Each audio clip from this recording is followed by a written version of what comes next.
ඔයාලා බර්මියුඩා ත්‍රිකෝණය ගැන ඕන තරම් අහලා තිනේ. හැබැයි ඒ වගේම සමහරක් විට ඒකටත් වඩා භයානක තවත් තැනක් ලෝකයේ තියෙනවා කිව්වොත් ඔයාලා විශ්වාස කරනවද? මේක තියෙන්නේ ජපානයේ අසල් පැසිෆික් සාගරයේ. මේකට කියන්නේ යක්ෂයාගේ ත්‍රිකෝණය. එහෙම නැත්නම් ඩ්‍රැගන්ස් ට්‍රැයැන්ගල් කියලා. මේ ප්‍රදේශයේ ලෝකයේ අවධානයට දැඩිව යොමු වුණේ 1950 දශකයේදී. එහිදී ජපන් රජය විසින් එවූ කායමාරු පහනම් පරීක්ෂක නෞකාව ඇතුළු තවත් යාන කිහිපයක් මෙහිදී අතුරුදහන් වුණා.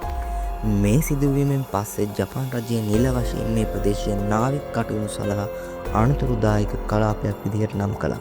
වසර දහස් ගණනක සිට ජපන් දීවරයන් විශ්වාස කරේ මේ අන්ධකාරයේ ජීවත් වන යෝධ මකරුන් විසින් මේ විනාශයන් සිදු කරන බවයි.